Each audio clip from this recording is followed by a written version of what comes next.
everyone, I am your teacher, and today we are going to talk about Taiwanese beauty industry and their special types of business models. There will be 3 topics altogether. First one will be a mobile beautician. What mobile beauticians do is they will make a customized beauty routine for their clients. So they will provide specific types of services. The second one will be how new stores can actually try to get out of their current situation. For instance, they will use group buying and try to sell something at a lower price in order to attract more customers.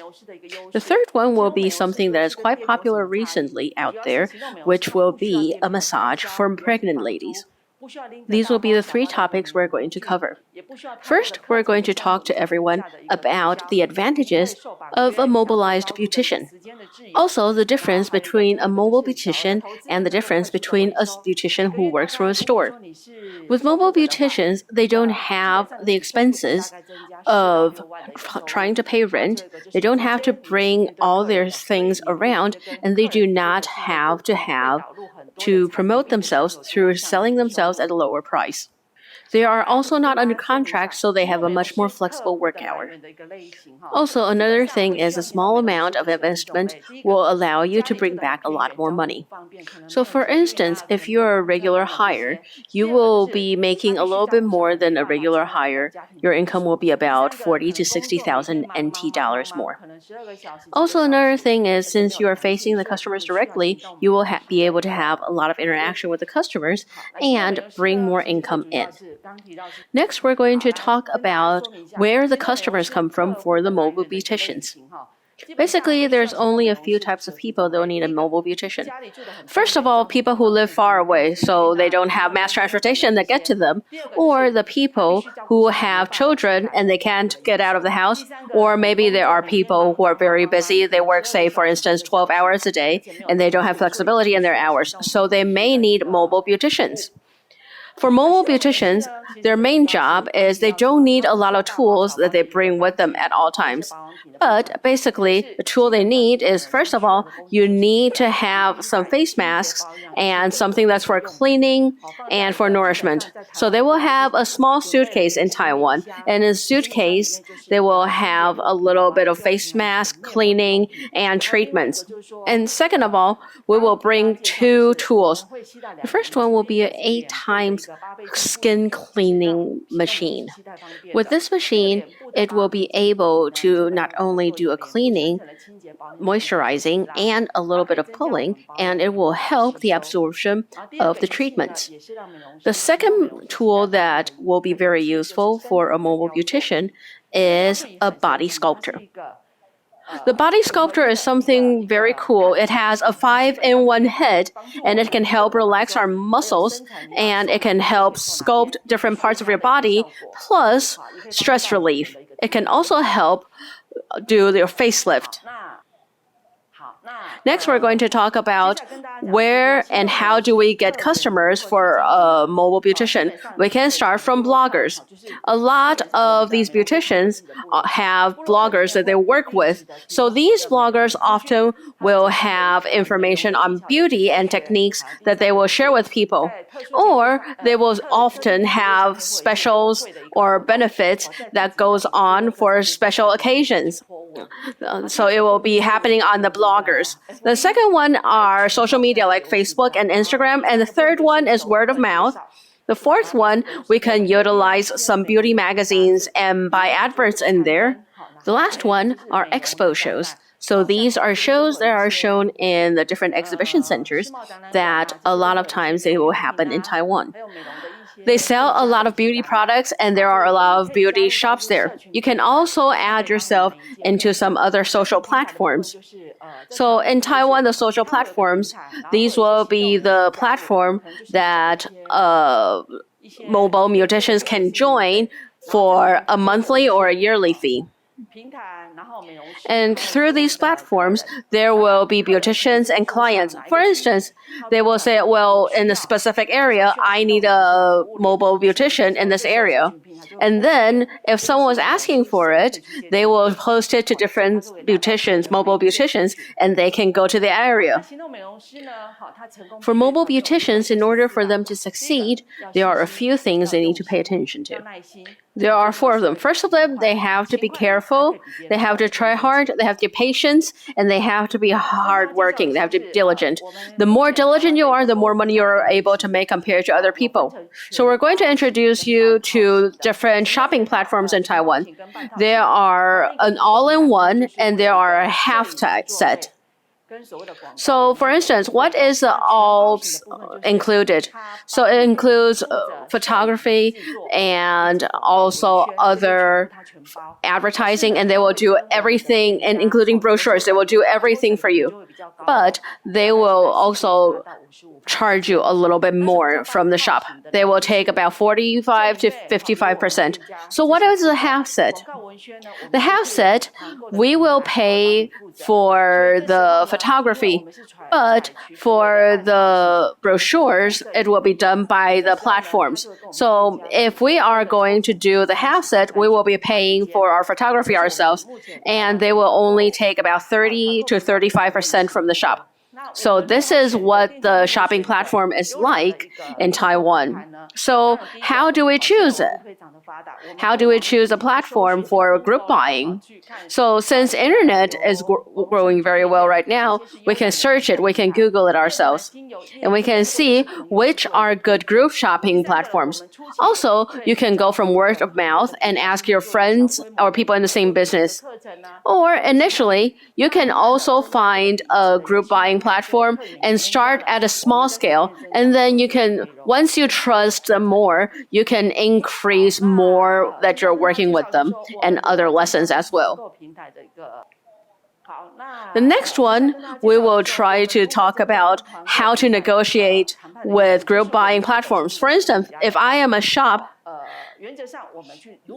how do we try to talk to them? How do we have a way to negotiate to have them take less of a percentage? So for a group shopping platform, the way they choose a store is how, for instance, first one, how convenient are you? How easy are you to get to? Is it a good bang for your buck? How does your interior of your store look like? Second of all, also for your shop, how big, they will talk about how big is your shop? How many stores do you have? Do you have more than 2? Second of all, do you have more than 5 beds? Then this will also have to go with if you have more than 3 beauticians. So this is we're talking about the scale of your business. And then next, for group shopping platform, they want to negotiate because the customer likes it. They would like to be able to have more items that the store have. So they would like to require the shops, and they would like to have longer service times, usually between 120 to 150 minutes. But for the service time, you need to have 90 to 120 minutes of pure service. For instance, if you have infrared or, for instance, a stone bath, then that wouldn't count. You need to have 90 to 100 minutes of pure technique. Then the next one, from group buying, they will work with you in 3-month chunks. So, for instance, they give you a quota of 1,000 lessons for 1,000 people. This is their goal. So every day, aside from your original members, you should be able to take at least 10 or more group shopping customers. That would be what you need to anticipate.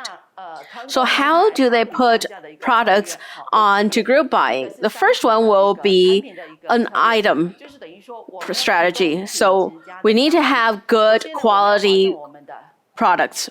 So we need to make sure, because we still have quality products even though they are taking a percentage out from the platform. So even if it's a cheaper product, even though we're making less money, we cannot use less products or less better product. We can't lower our quality and our service even though it is a group shopped product. This is how we can do it for a long term. Second of all, it would be a pricing strategy. So we have to have a lower price product. So we have to be careful and price it carefully. We can't try to get a lot in a very short amount of time. So we need to make sure our pricing allow our customers to feel like they're being valued and they're getting a good deal. And the third one, it will be a promotion timing. For instance, if you have a 3-month promotion for your group buying, you can see, well, if there's any special occasion or national holiday, and you can go with these holiday and have extra classes as a gift to attract more customers to try to buy your lessons. For instance, you can go with the holidays or special occasions. For instance, the shop I was at before, I will tell them, well, for Mother's Day, if you bring your mothers and you show your ID, we can prove that your mother can get the service for free. Or if you can get 5 people to sign up or more, then I'll give you something other head massage or some sort of massage for free. Or if you come in between 1 to 5, if you make a reservation, I will give you infrared or stone bath. So what do these do? It will pique the interest of your customers and increase your customers. So the needs of the customers basically is they want you to pay attention to them. They want to feel like they're a VIP. They want to be praised. So for the customers, they want to be remembered by the shop. They want to be popular. They want to be thought of. They want to feel like they're VVVIPs. They want to feel luxurious. They want to be praised. They want to be the one who's leading the pace. And they want their needs to be understood. They want a high quality technique and service, and they want to have a nice environment. The most important of all, they want to be able to relax without being disturbed. This is what the customers are wanting. So this way, if you know that, if you have that, you don't have to worry about finding customer source for yourselves. Second of all, it is talking and consulting your customers and techniques.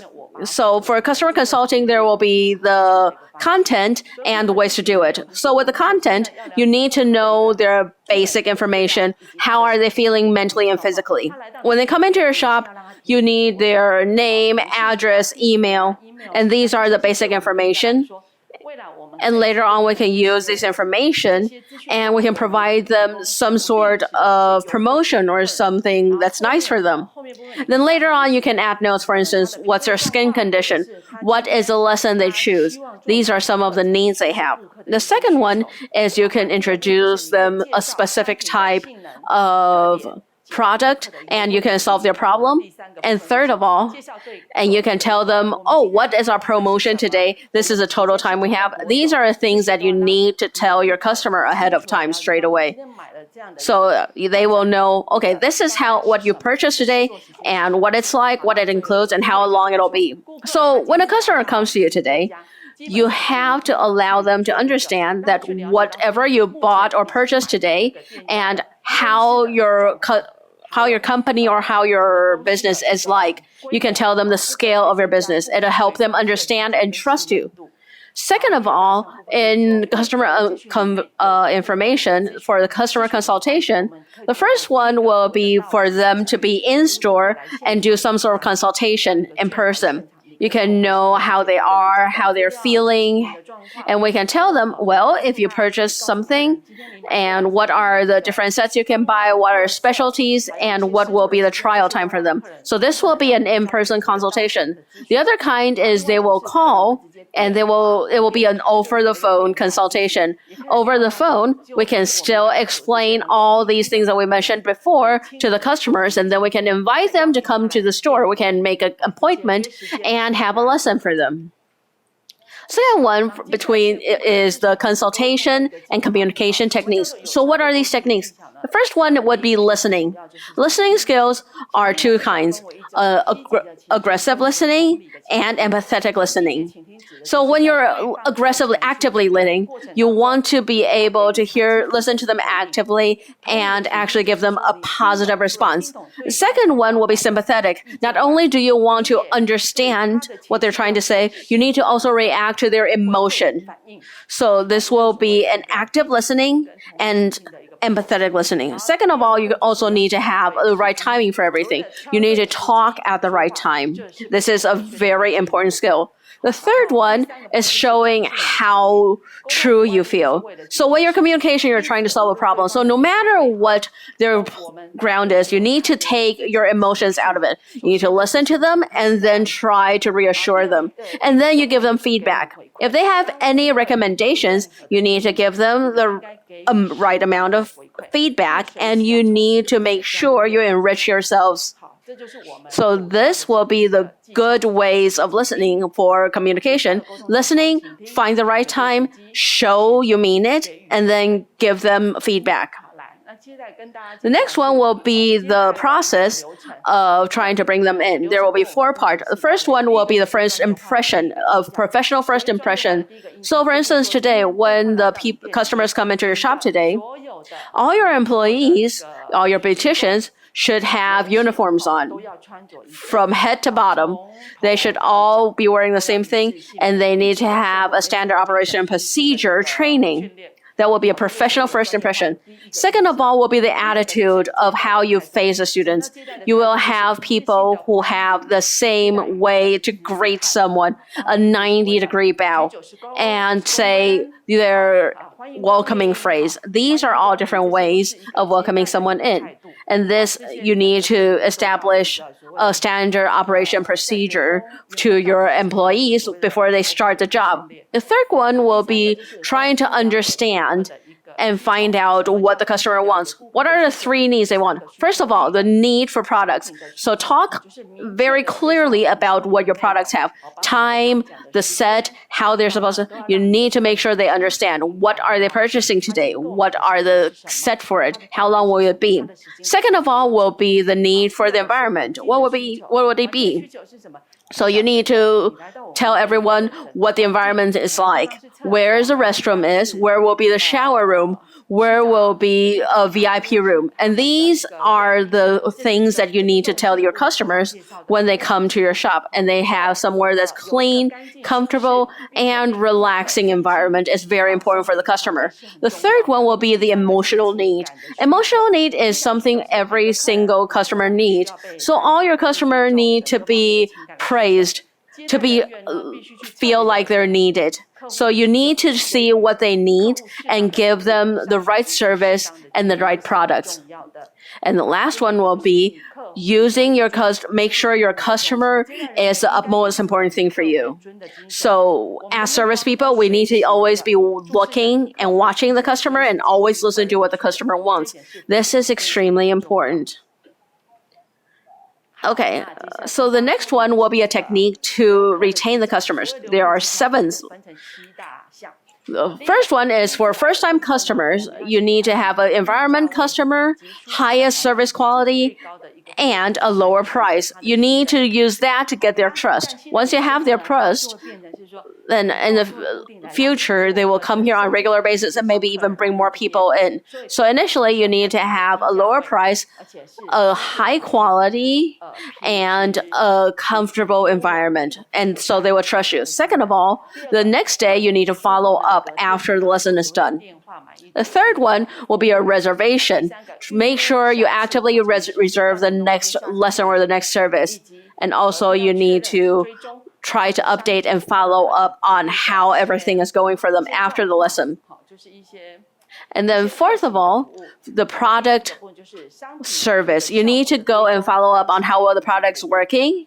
And then the fifth one is follow up on product purchase. And the sixth one will be a promotion, and you make sure you always inform the customer when your promotion is. And this is when the basic information that they fill out will come in very handy. So you need their cell phone number, their home phone number, their email, and their address. So these are something that the company or the business will send out a promotion on once in a while, not necessarily on a regular basis. And the last one is special occasion, birthdays, anniversaries, and different greetings for all these special occasions. And the last one will be how to handle customer complaints. They're not that bad or that scary. So basically, when you get a customer complaint, you need to find a way to try to resolve it. If you only try to push it away, it will make the problem bigger. The main thing about customer complaint is the customer have something that need to let out. A lot of times, the customer may not be trying to be difficult. Maybe there are something that make them uncomfortable, and that's why they make this phone call. Therefore, trying to calm the customer is very important. If you can find the source of their upset and you act like you actually care, then you can resolve their anger. If you can resolve customer complaints and use this to change your service and make it better, it will also help increase the ratio of happy customers. So on customer recommendation, there are a few things. The first one is listening. Second one is apologize. The third one is work on it. So what is listening? So when we answer a phone, yes, I'm glad to listen to you. Thank you for informing us. So we have a chance to improve ourselves. You need to make sure of your tone of your voice is very clear. So the customer understands that you actually really are trying to help them resolve this problem. The second one is apologize. Once you apologize, you need to express how sorry you are that they feel this, that they encounter this. So I am very sorry, and we would love to change it. And the third one is how you'll work with them. So you will tell the customer, okay, I am this person. This is who I am in the company. I will try to tell the management your feedback and make sure someone contacts you as soon as our business hours start tomorrow morning. These are very, very important. Therefore, you must always tell your customers when you will respond to them and also make sure you tell them who you are. This way, they will feel more assured. And then next, and there are 3 steps to handling customer complaints: calming, listening, and communicating. If you can do all these, basically your customer complaints will be handled very well. And even if your your people can do every single step very well, you can tell the customers what they need or why they're here today, or even you can do every single step very well, you won't even have customer complaints. But when customer complaints happen, we need to make sure we calm them, we listen, and we communicate. We need to have empathy. The last thing is we're going to talk about is a special lesson, which is a pregnancy massage or maternity massage.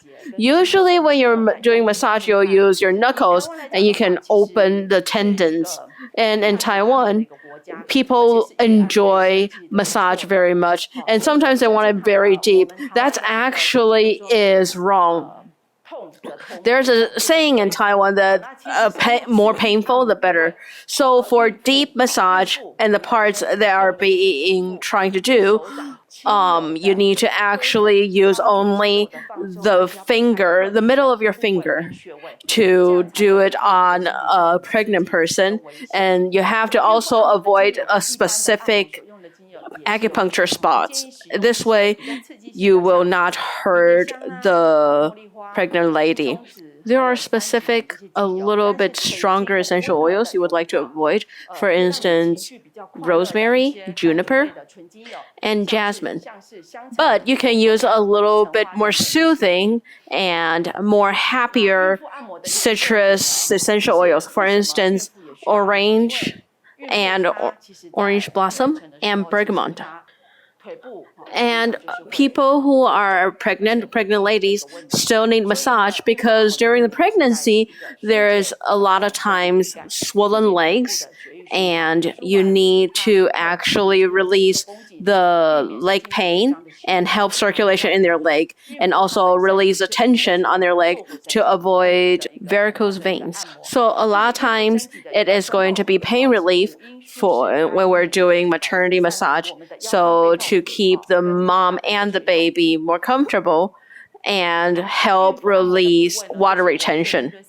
So there are a few places you can do. So partially, the first one is their head. So a lot of times, because they're stressed out and they have headache, so a head massage can help relieve their exhaustion and help their sleep. And the second one will be breast massage. When you're doing the breast massage, you're helping and give relief to their mammary glands, and also help the secretion of milk, and also try to clean up in the mammary glands some of the dirt that cannot be released. In their back massage, you can help their back pain and help also really relax their waist muscles. On their leg, it'll be on their thighs and calves. It'll help relieve the circulation and help the pain on both their thigh and legs, and also help really prevent varicose vein and water retention. So the next ones are some of the things you're not supposed to do for maternity massage.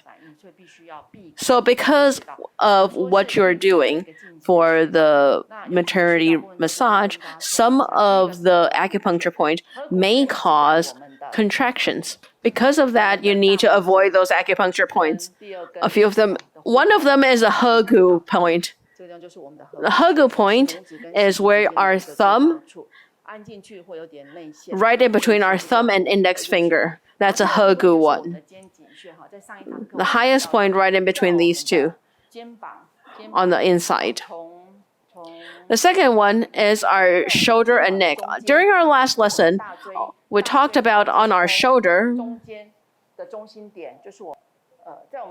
in the middle of our shoulder, the 大椎 to 肩峰. In the middle, it is our 肩颈 acupuncture point. The third one is 山阴. It is right from our ankle, 4 fingers above our ankle. That is where the indentation of your calf is, and that's a 山阴. And the next one is 指阴. 指阴 is on the outside of our little finger. It's about 2 centimeters from our little finger. The next one is 太冲. Where's the 太冲? 太冲 is between the big and second toe. So extended backwards about 3 fingers wide. The indent is 太冲. The next one is doing.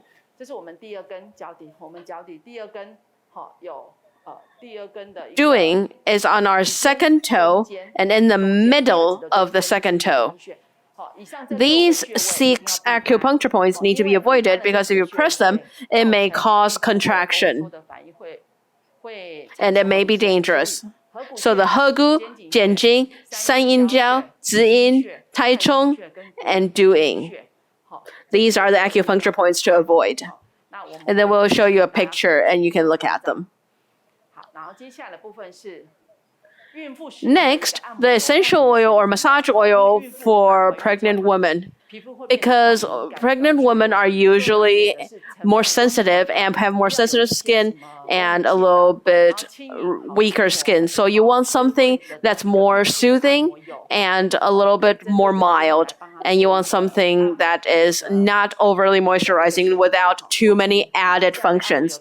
Not only will it help moisturize the skin, it will also not harm the pregnant woman and the baby. So that is all about our lesson today. Thank you.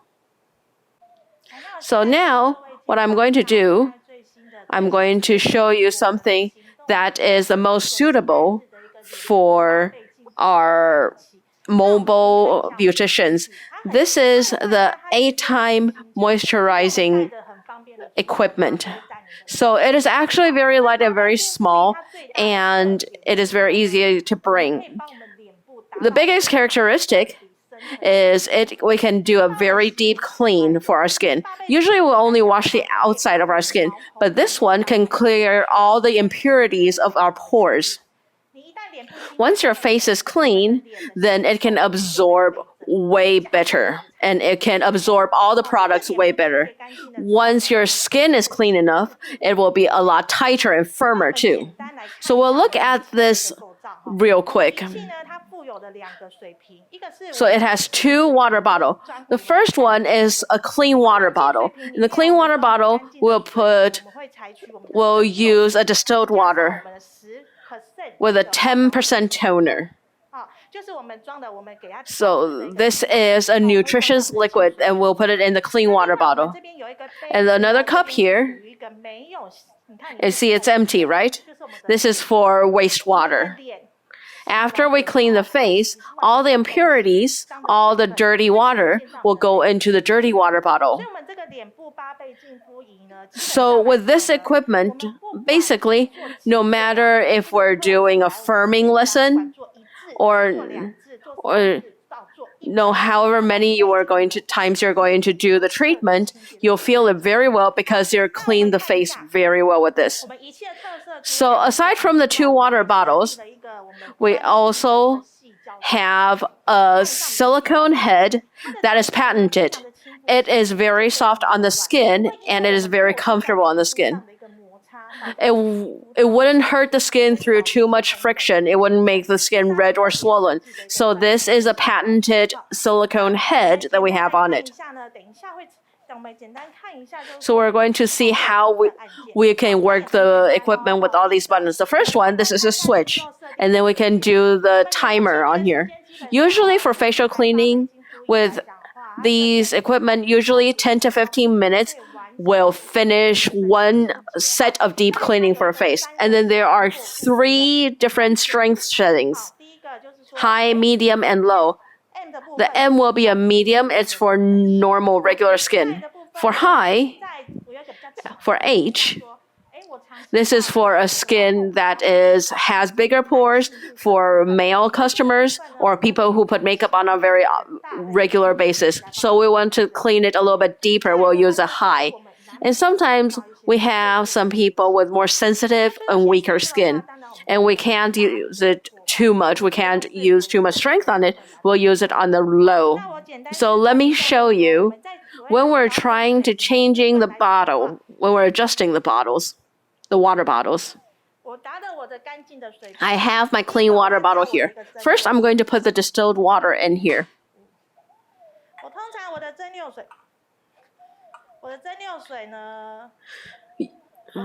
Usually for distilled water, I'll put about 80% full.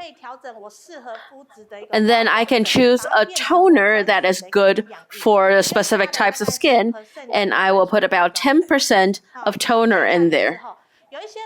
Some people said, well, can I put, for instance, if I want to keep the moisturizing or a whitening toner, you can put whichever kind of toner in there, but make sure it is without oil. Because this way, this nutritious liquid, it'll be very clear.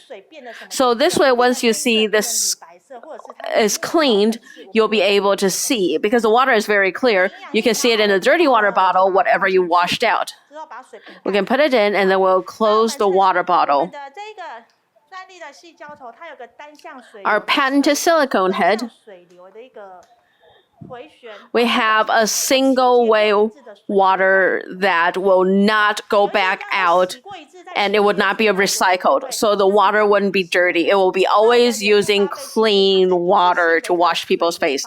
So the water flow, it is only one directional, and you will not get backwash. So look at the head over here. So for instance, if this is the skin, you can see the reaction of the skin. Can you see that? So the water flow, it is only one directional based on the negative pressure. So once we open the pore, and then we'll use the water flow to clean our face and the pore. And this way, the pore will be very clean. And this is the biggest characteristic of this. So the water will not backflow. Then we will show you and demonstrate exactly how you can use this. So first of all, we need to clean their face first. We have to clean the surface. Usually when we wash our face, we can only wash the surface, but we always want to clean the surface first. Once I finish making my specific water, then based on their skin type, I can adjust it. So for instance, this model is a male model and his skin is okay. So he actually seems like he has fairly good skin. So I think medium skin, medium suction will be good enough for him. So first we need to test it on our hand first. Use the water and make sure it actually is released to our head. Once we start using it, we start from the middle, going upwards. And then you will start moving outwards, up and outwards. So when we're working, you cannot work more than a 5 centimeter width. Every single area should not be more than 5 centimeters in length. So once you're sure it is suctioned, so you can see it is actually suctioned on the skin. So you tighten up the skin and you move it upwards. About 30% of the water may leak out, and that's normal. Just so make sure you have the face cleaning sponge and catch all the excess water. Remember these small techniques. First of all, make sure the skin is tight and move it upwards slowly. Tighten the skin and then wash it upwards, not too fast. You want them to feel that every single inch of their skin has been cleaned by water. Some bad demonstration and they didn't really tighten up the skin, it'll look like it's pushing on or pulling on their face. That is wrong. You need to make sure that their skin is nice and tight and not too long, and move it slowly. No more than 5 centimeters. Move it slowly. Every single inch of skin, make sure you cover it.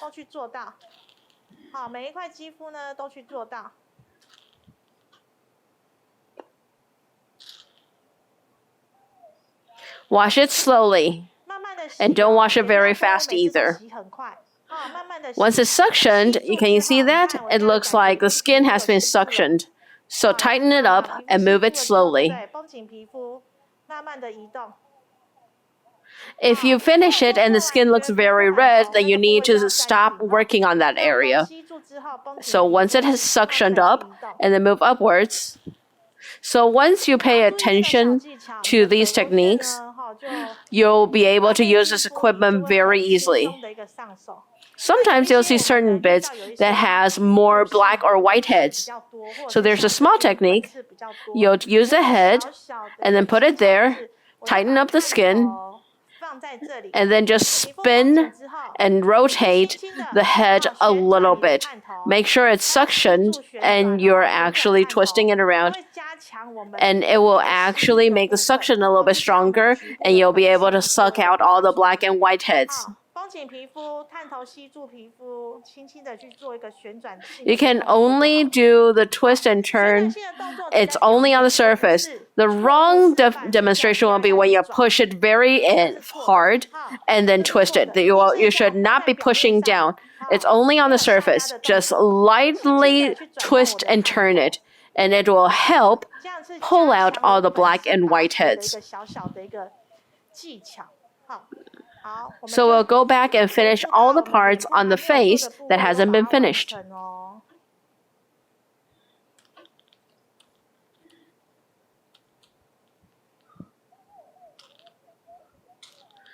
So if you think the water is coming out a little bit too far or too fast and we couldn't catch all of them, make sure you wrap up their ear or kind of cover up their ear so the water doesn't go into their ear. So remember, 5 centimeters, not longer. Just do it inch by inch. On the cheek, usually I'll do 1 to 3 centimeters for it, because on the face, especially where the cheeks are, usually the skins are a little bit more sensitive. So when you have people with more sensitive skin, you need to make sure the area you're pulling is a little bit smaller. This way your skin wouldn't turn too red.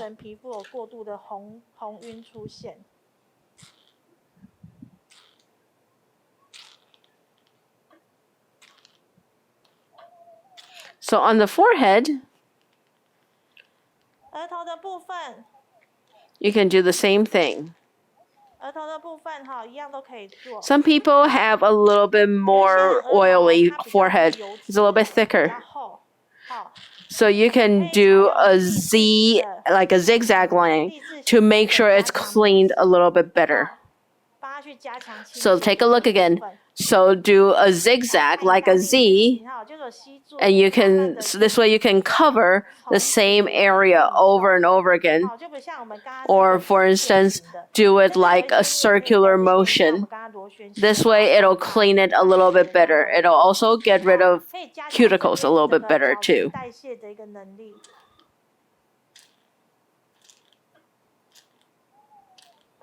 When you're working on this machine, it's actually very easy to do. You can also do it on yourself at home if you really want to.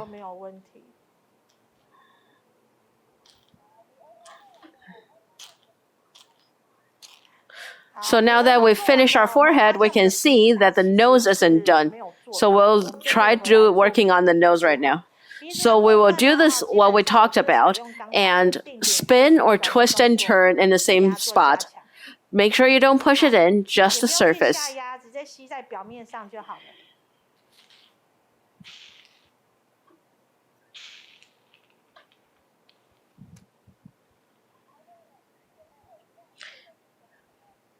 As we can see, this can be worked a lot better on the nose, especially the blackheads on the nose.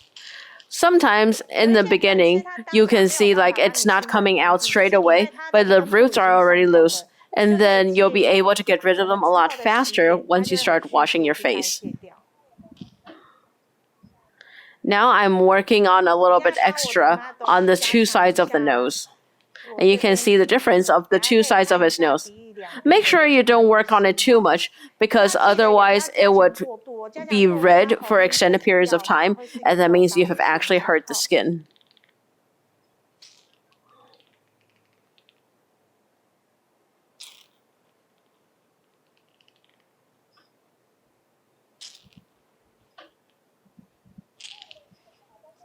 So all our techniques are make sure you don't press or squeeze into the skin. It's only on the surface of the skin.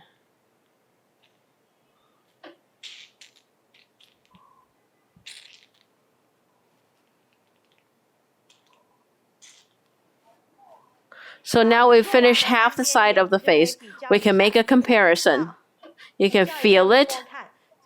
You can see on the two different sides of the nose, you can touch it, and you can see how clean it is on both sides of the nose and both sides of the face.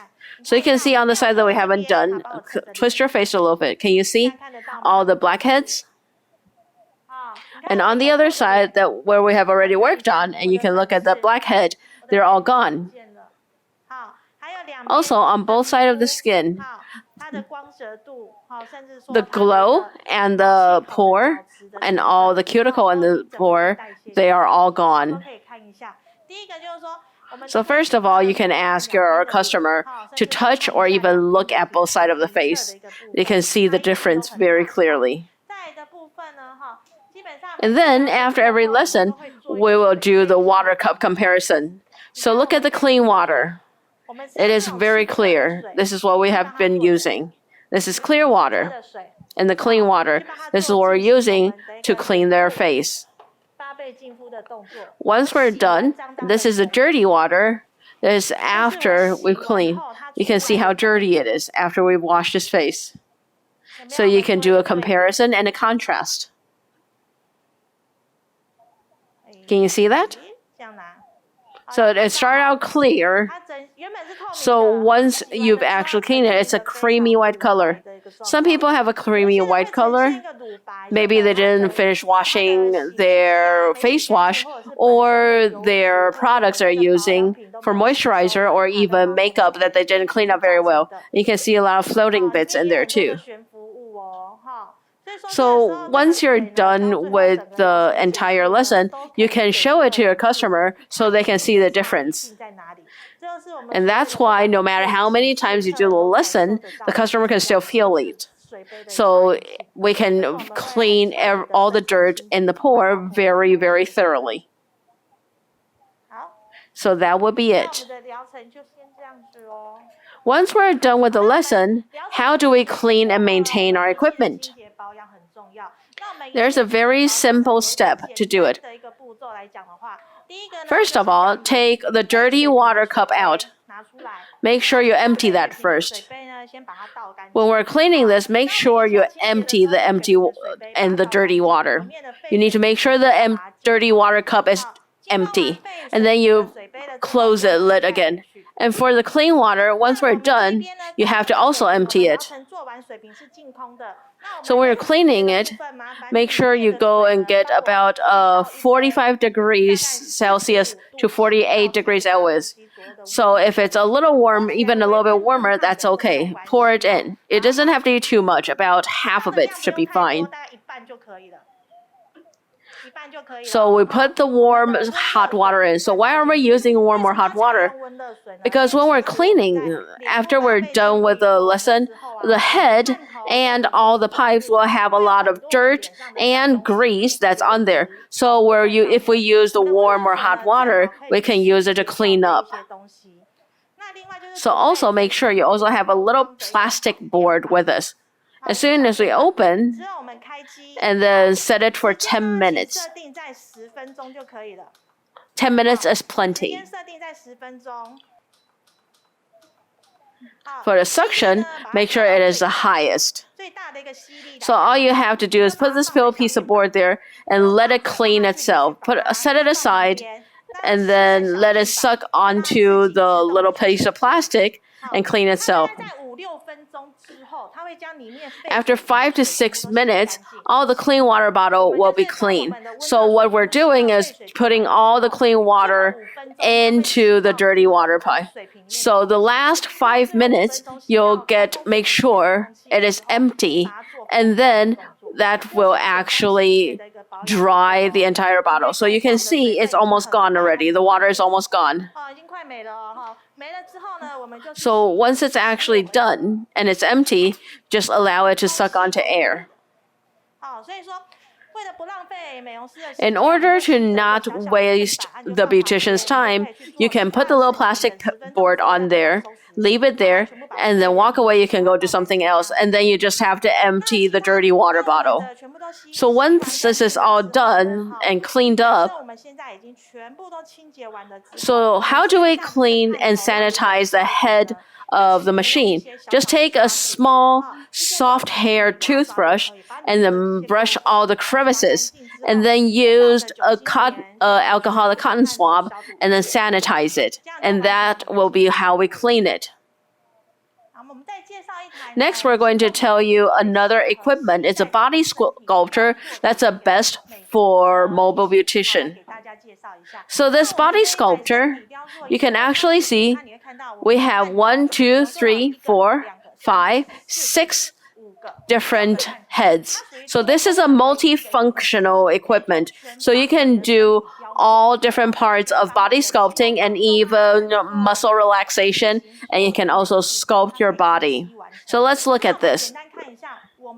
So there are 4 different ways to do it, from your face to your body. You can do everything. So if you don't want to use on your face, you can use this head for other things, for instance, smaller areas like your neck and shoulders. So let's talk about the biggest area. So we can blast the fat. What you do is by a very strong sonic wave. So usually the fat blast head is actually flat. This is actually a spiral shaped head. So it has an actually stronger fat blasting power. So usual fat blasting heads are very flat, and that's only trying to break it and then allow it to be metabolized better. Also, it has combined for our fat blasting. When they're using the traditional fat blasting, how come it's not working? Well, because your metabolism is not good enough. So with this one, not only does it have a double fat blasting power, it also has a infrared hot metabolism. So after we have blast and broken up the fat cells, we can also metabolize it at the same time. So this way, when we're trying to have the fat go out of our body, it'll be shorter amount of time. So when we're doing fat blasting, I usually tell all our students we need to make sure they are used on soft fat tissues, then it will work way faster. Not only will it be faster, you also have to find a way to allow them to drink more water and metabolize better, and it will actually make their metabolism better. So some people go into a sauna for 20 minutes after the fat blast. It would actually work better because they're metabolizing better. So make sure you want to use it on a soft fat. So for instance, if you have a bodybuilder or something, they have harder fat, then you need to use, don't worry, you can use a different kind. This one is using negative pressure. It is kind of like canister pulling. So it can help break up the fat the best. So not only does it actually relax our muscles, it can also help soften up the hard and very stubborn fat. So this is a negative pressure. So once we're done fat blasting it, it also has the infrared. So some people will say, well, what about when I have the negative pressure, when I'm doing that? The customers don't like it because it's a lot more painful. It doesn't feel like a massage. What can we do? So we have this multi-ended head. So we have set up a few different things. For instance, mix, push, pull, and press. So when you are rolling it, it will relax it and it will soothe it. So some people don't like pain, but they still want relaxation. So we will do a little bit of pinching and a little bit of rolling. So with this head, when you're doing it on your body, it will feel a little bit warm. It'll have a deep warm feeling. So with a deep warm feeling, even though there is a lot of heads and it may look very uncomfortable, but the warm feeling would actually connect with each other. So you can feel like you have a whole palm moving on your body and giving you the massage.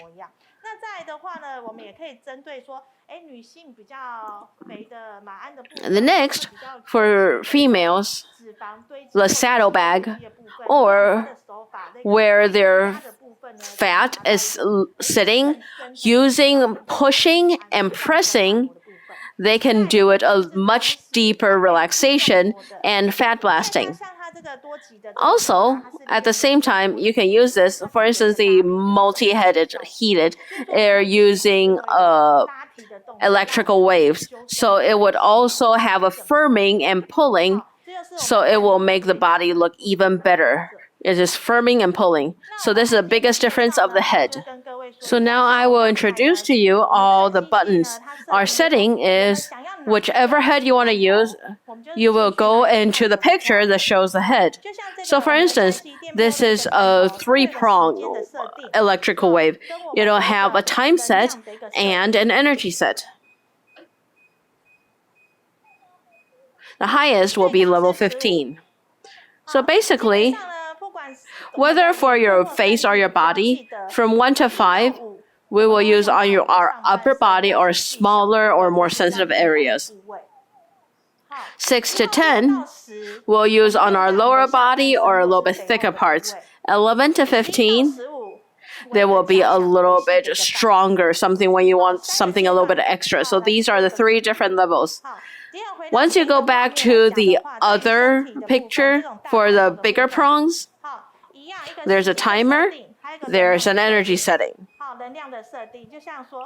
So for instance, if we're doing legs today, I'll turn this on to 8 or 9 so they can feel it. So if my client can feel a little bit warm when they're doing it, then that's the right thing. If when you turn on to more than 10 or whatnot, that would be actually even stronger, and you need to be extra careful when you're operating it. So for this part, this is actually timing and heating. This is for fat blasting.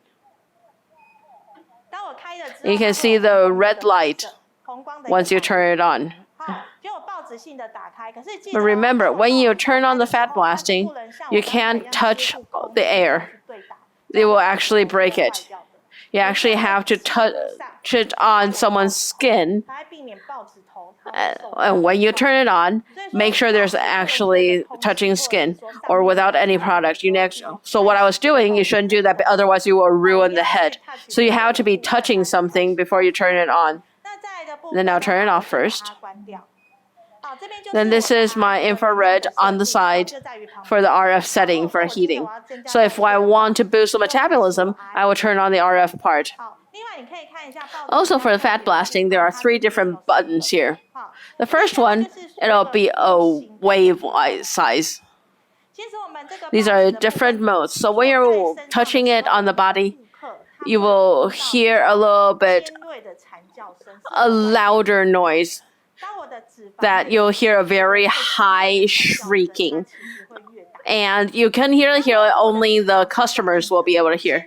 So if your fat is softer, it will be a little bit higher shrieking. And if your fat is a little bit harder, it will be a little bit lower shrieking. But it's perfectly normal if no one else can hear it. So it will be a paused one, a continuous one, or interval. So when we first turn it on, we would usually put it on continuous. We will use it on a larger version of cellulite. We will use this for a stronger effect. And this one, the interval one, it'll be on a smaller area of cellulite. And if I didn't turn any of these, so make sure just press it in the middle and you can use it on any customer. Next, for the negative pressure, you can see the time and the energy level. This is the RF energy bill. So there's A to F for the negative pressure for the suction.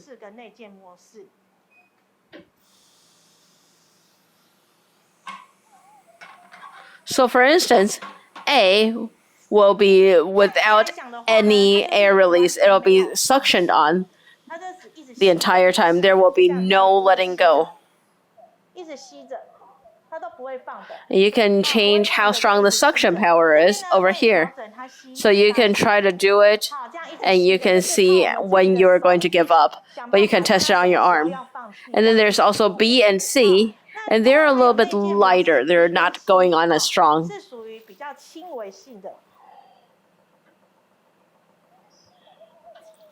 It will be a suction, but there's a little bit of air release. So you can feel the little air release over here.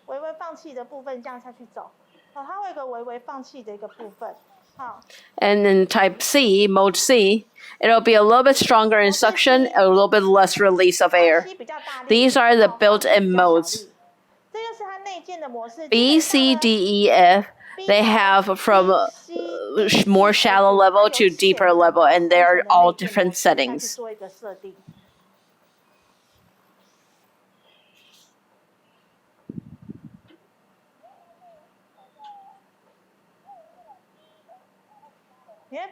And so you can see when you're doing this, it'll be a little bit even stronger suction on D, E, and F. And the suction time will be even longer.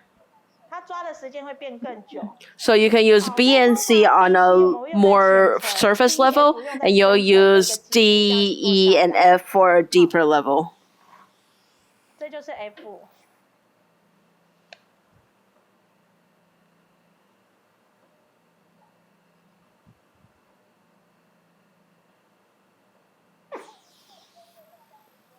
So this will be the recommendation, and we'll be talking about the equipment. Now I'm going to show you and demonstrate how to do it.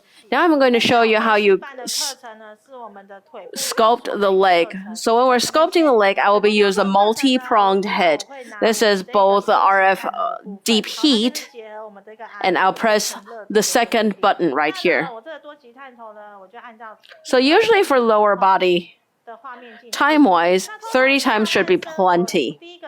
For a leg session, each leg will be about 20 minutes.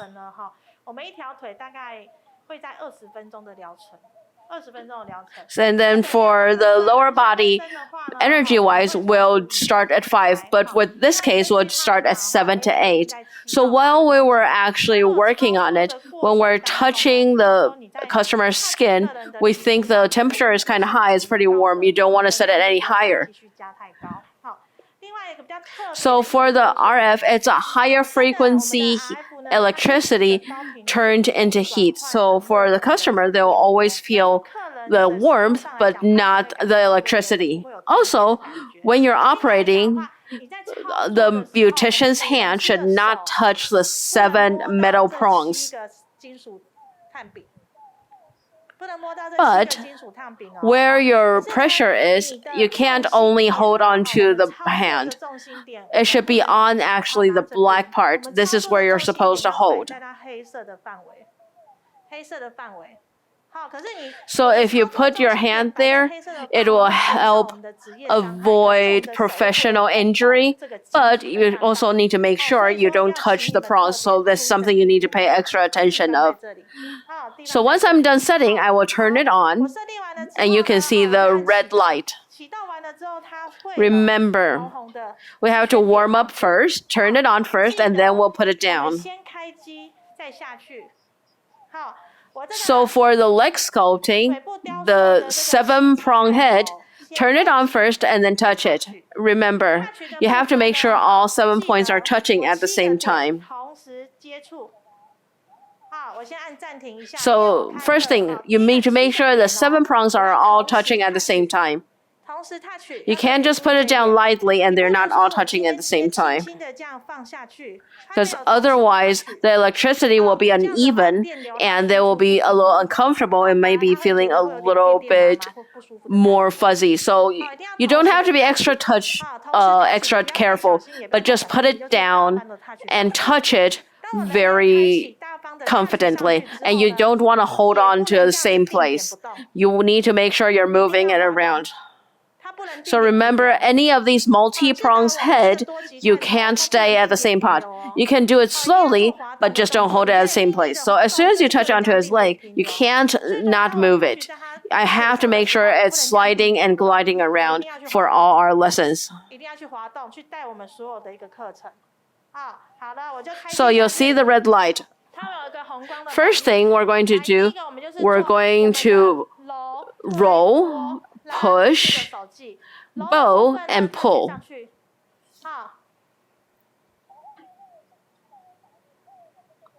And we'll see and we'll ask our model how they're feeling. Is it anything uncomfortable? So we'll do it in a circular mode and we will knead it very lightly. So on the surface area, you can go and touch the area that you have just worked on and see if the temperature is warm. See if the temperature is okay. So we will knead it very lightly. And then once the surface area is heated up,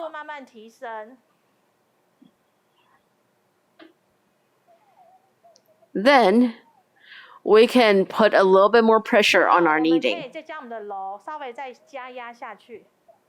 So you put a little bit more pressure now.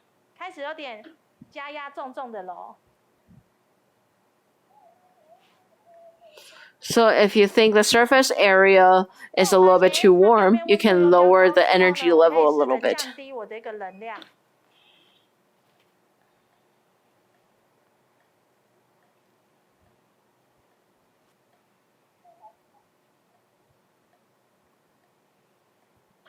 这样好一点吧。So this is how you knead it. 这是揉的部分哈，就是由浅到深哈。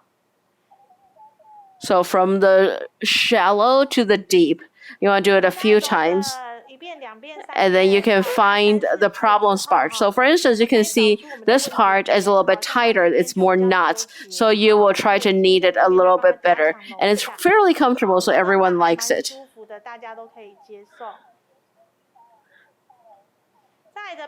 So if we find any knots, we can push it a little bit harder. So this is the second technique, which is pushing. So see how I'm pushing. So we have to push it down and then push it instead of like just brushing over their skin. You want to go through the harder parts. So you want to push and then work on the parts that are very tense.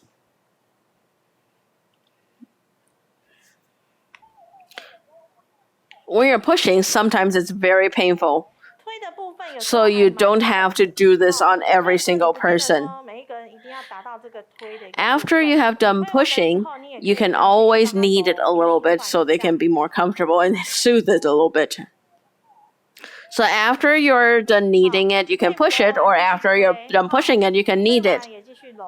Once you're done working on the calves, it'll be a little bit warmer and the temperature is a little bit higher, and then you can start working on the thigh. You can start with the kneading.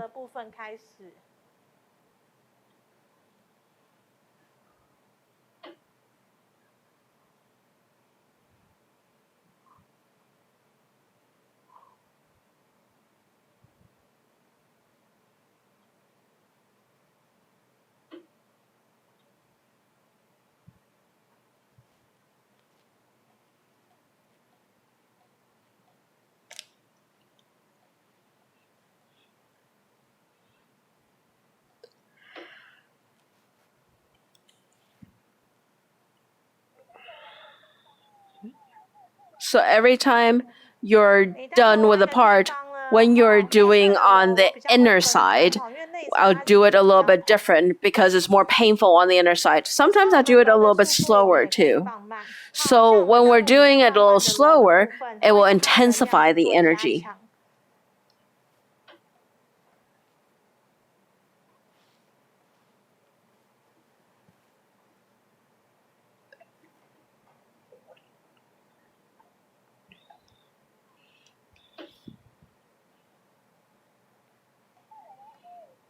So as a beautician, the first time you work on this machine, if you feel like you're very unstable holding on the head and you're worried about touching the prongs, some of the beauticians can work on trying to work on it with gloves.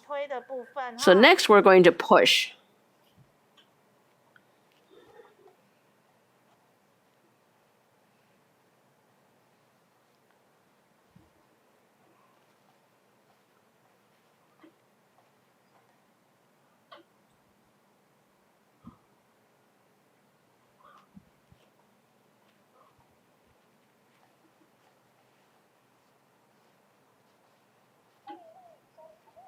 So especially for females. So for instance, if my model is a female today, try to do it like a frog a little bit.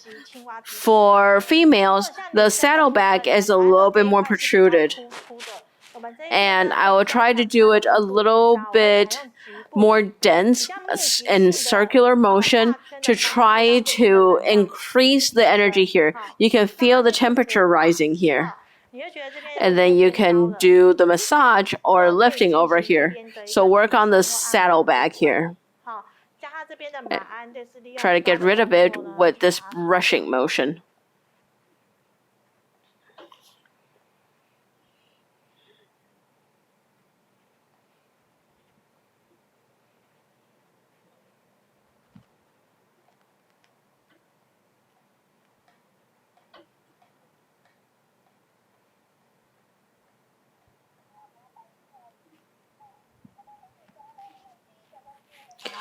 So we're going to move it back. And so we're going to continue to the first part and second part until it's a little bit red and warm.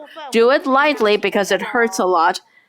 And then you just want to knead it very lightly and metabolize the inside.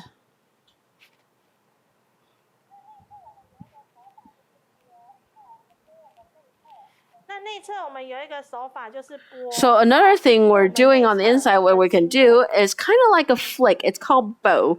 This is how you can work on your tendons. When you're trying to do that, it's actually quite painful. So you can see how well the customer can take it before you try to use it. So once you slide downwards, you try to do the bojin right here. So if they can't actually handle how it feels, you can just do it smoothly over here. Just smoothing and massaging.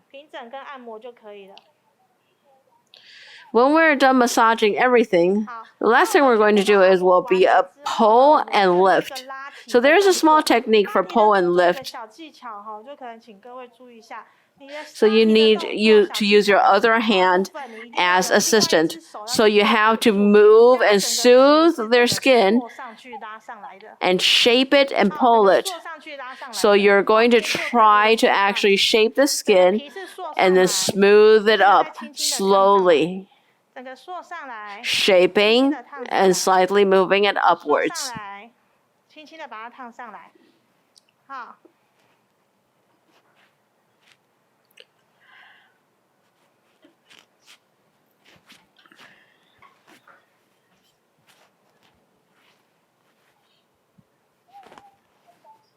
So you need to make sure the skin is tight and you're not pushing the skin down.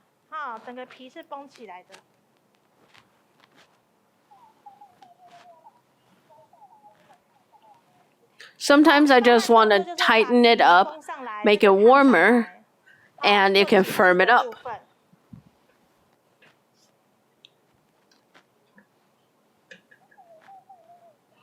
With products, you can use some tightening cream or body shaping cream, as long as it's a cream that doesn't actually generate heat. Or you can, for female, you can try to lift up the buttocks, and you'll try to shape it upwards like this.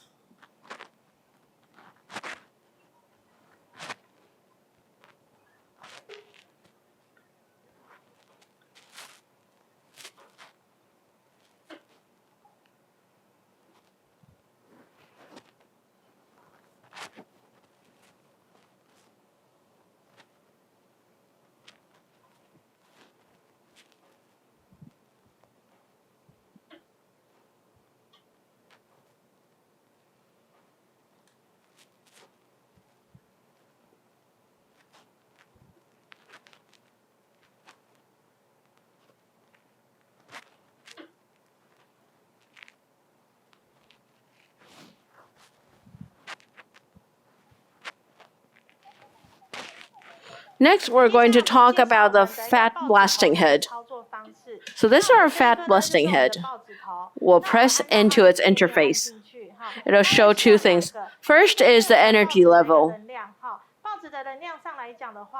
Because we're going to do it on the stomach, remember, we're saying it's maybe 1 to 5. 3 is plenty. No higher than 5. Anything for your upper body, it's not higher than 5. On the lower body, you can start from level 5. So this one is for the heating. 1 or 2 is enough because I want to focus on the fat blasting.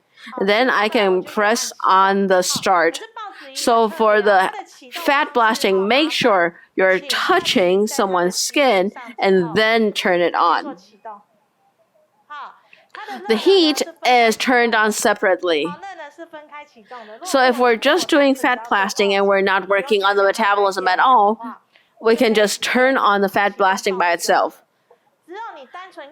Only when you're doing fat blasting by itself, you can stay at the same pot. If you are turning on the heat, then you cannot stay at the same spot. So this is going to be similar to ultrasonic guiding in. So we're going to try to use a gel as an interface, and then you can glide it around a little bit. So today we're not going to have the heat on, so you can work on where the fat is. So if you have only where you have fat, if you don't have any fat around here, don't do it. So we're going to do around the belly button and do a circular motion. And don't stop over right on top of the belly button. Do not touch it there because the fat is mostly on the two sides. Draw circles slowly. Draw a lot of circles slowly. So if they have extra fat on the side, then you can also work on the side of the waist and move it like this. So you can move it around like this and blast the fat. Make sure you don't touch it on the bones.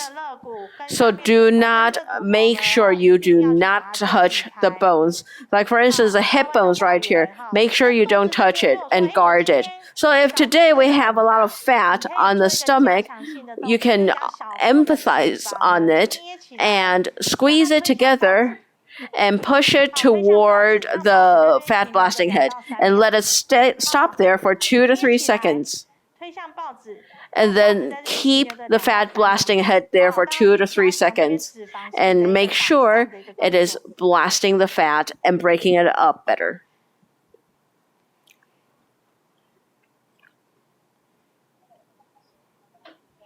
Do it almost like a sandwich cookie.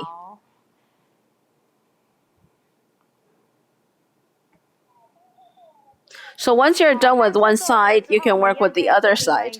Do it like a small sandwich cookie. So once you're done with the fat blasting, you'll find that fat a lot softer right there. So once that happens, make sure you allow the customer to drink a lot of water and have them sweat, have a heated blanket, or have them go sit in a sauna so they can metabolize the fat better. So you can work on wherever there's fat and work on it harder. So you can actually blast the fat. So make sure don't do it this fast. It's completely pointless and wouldn't be effective if you're doing it very fast. Make sure you're doing it very, very slow, not too fast, slowly. And so you can metabolize all the fat. Or for instance here, if I want to work on this a little bit more, I can do this. You can do any motion you want on the fat. So I'm going to push the fat toward the fat blasting head. So for every part on us, we will work on it for about 20 minutes. With the fat blasting, per person, you don't want to do more than 40 minutes every time per day. But you will only work on one area per day.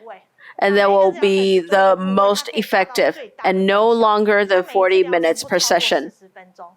So for instance, if I work on their stomach for 20 minutes, the other 20 minutes, I can work on their arm, or I can spend the entire 40 minutes on the stomach.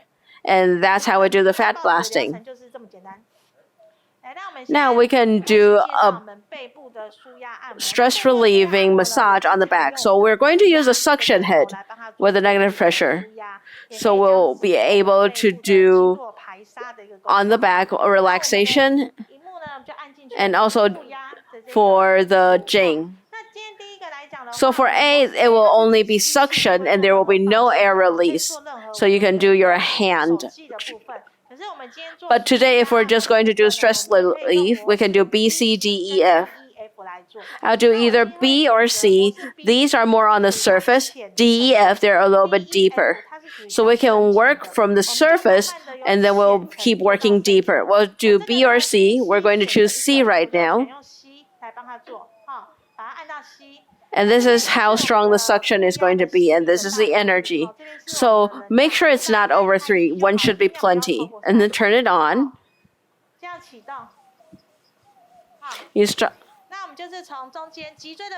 So you have to find where the spine is. We're not going to do it on the spine. So you will start on two sides on the spine, but not on the spine. You need to protect the spine.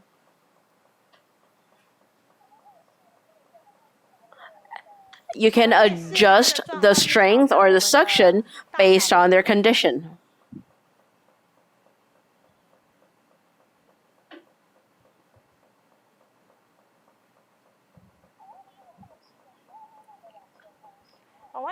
So we will glide forward while it is releasing the air. So it's similar to what LPG does.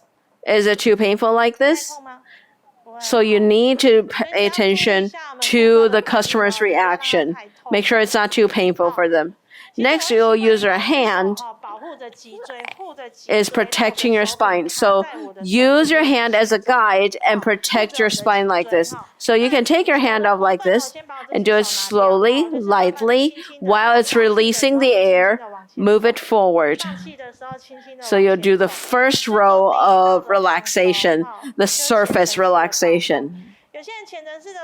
So for some people, they will start to have a dark red mark even at the surface level, and that is perfectly normal.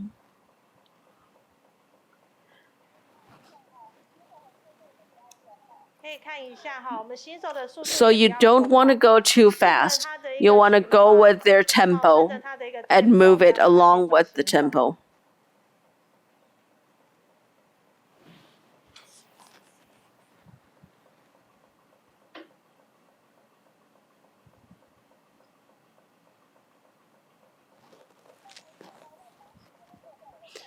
So when you're trying to pull the head up, there's a small technique. Make sure you're pushing on the skin a little bit before pulling it up so it doesn't make that suction type noise. So pull the skin a little bit before pulling it up.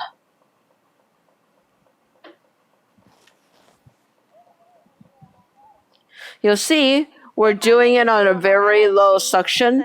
You can see you're trying to see all the toxins that is trying to escape your body. You can see it coming to the surface already.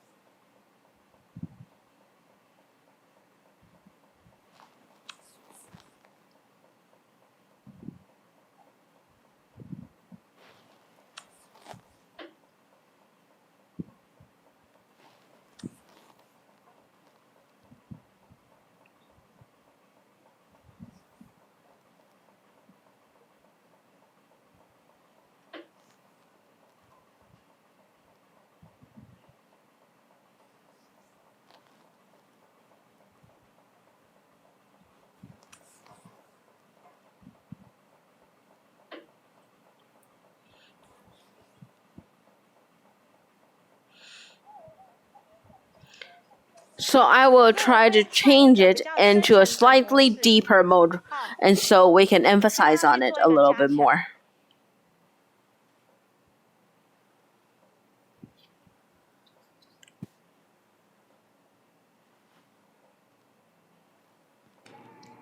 What I'm doing is we'll do 2 suctions, and then we'll glide it forward. Make sure not on the spine.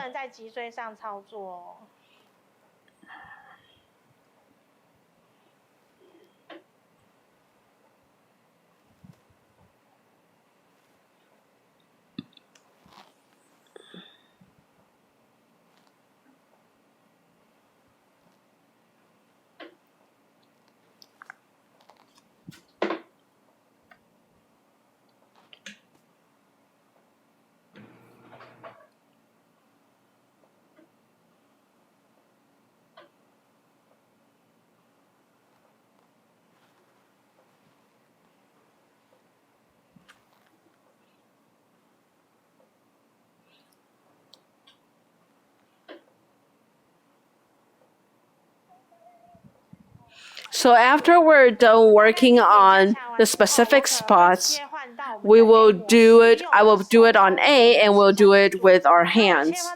Once we switch it to A, I will pause the heat for now. Because right now, sometimes our hand may be touching these 6 bits. And sometimes if we accidentally touch it, we may feel shocked.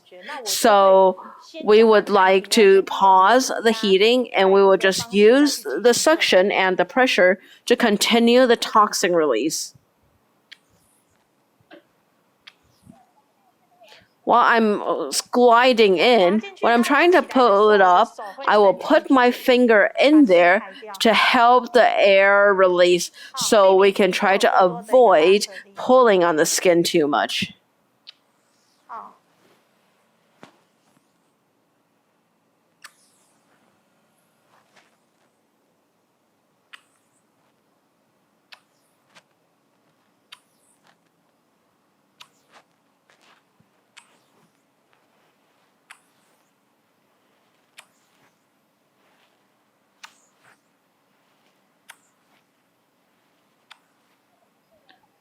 There's another way to emphasize on it.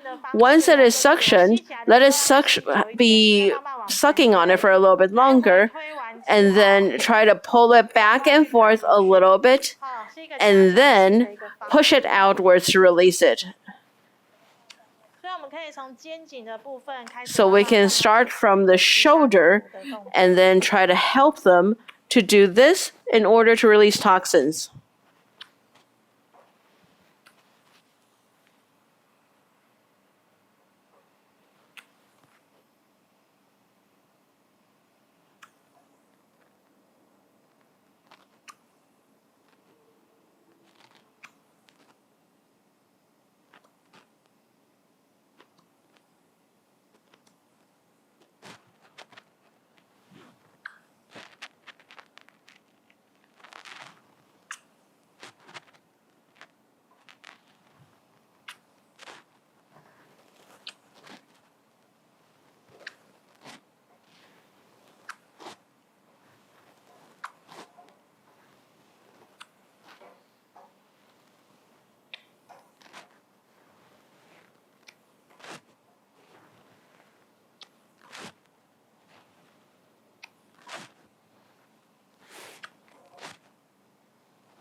And that will be our session.